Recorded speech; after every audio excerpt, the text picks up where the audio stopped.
જુઓ, ભાઈઓ એકતામાં રહે છે ત્યારે કેટલું સારું અને સુખદ હોય છે. શુક્રવાર 14 ઓગસ્ટ 2026.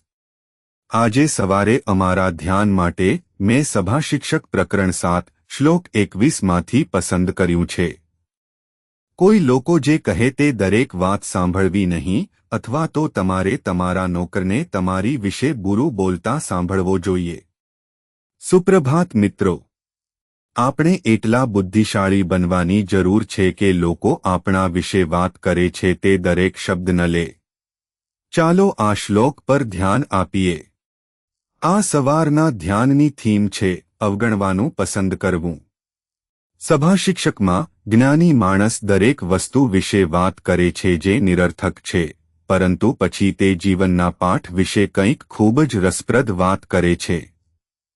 અહીં તે વાત કરે છે કે લોકોએ કેવી રીતે શાંત રહેવું જોઈએ અથવા લોકો આપણા વિશે શું કહે છે તેની અવગણના કરવાનું શીખવું જોઈએ.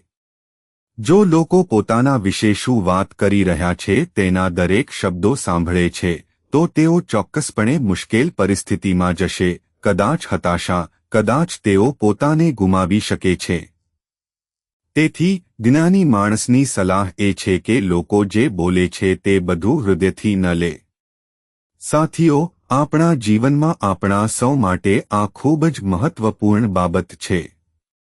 આપણે જ્યાં પણ હોઈએ, કાર્યસ્થળ પર, પછી ભલે તે ચર્ચમાં હોય કે અન્યથા, પછી ભલે તે ઘરોમાં હોય, સમાજમાં હોય, મિત્રો અને સંબંધોમાં, દરેકનો આપણા વિશે અભિપ્રાય હોય છે. દરેક વ્યક્તિ આપણા વિશે વાત કરી શકે છે. કેટલાક એવા છે જે અન્ય લોકો વિશે માત્ર નકારાત્મક વાત કરે છે. બીજાના સકારાત્મક વલણ વિશે બહુ ઓછા લોકો વાત કરે છે. જો કે, આસપાસ આપણા વિશે ઘણી બધી નકારાત્મક વાતો છે. આપણે અવગણવું તે વધુ સારું છે. આપણે તેને હૃદય પર ન લેવું જોઈએ કારણ કે ઘણી વખત લોકો જે કહે છે, જો આપણે તેને હૃદયમાં લઈશું, તો આપણે ચોક્કસપણે પીડા કરીશું. અવગણવું વધુ સારું છે.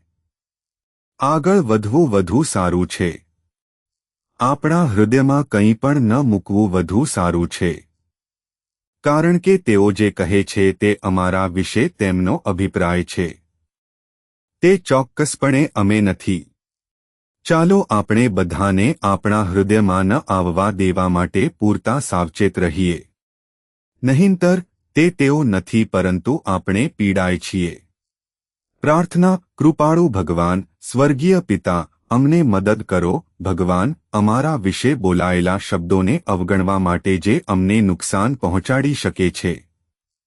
અમને સકારાત્મક માળખા સાથે આગળ વધવામાં મદદ કરો. ખ્રિસ્તના નામે આપણે પ્રાર્થના કરીએ છીએ. આમેન.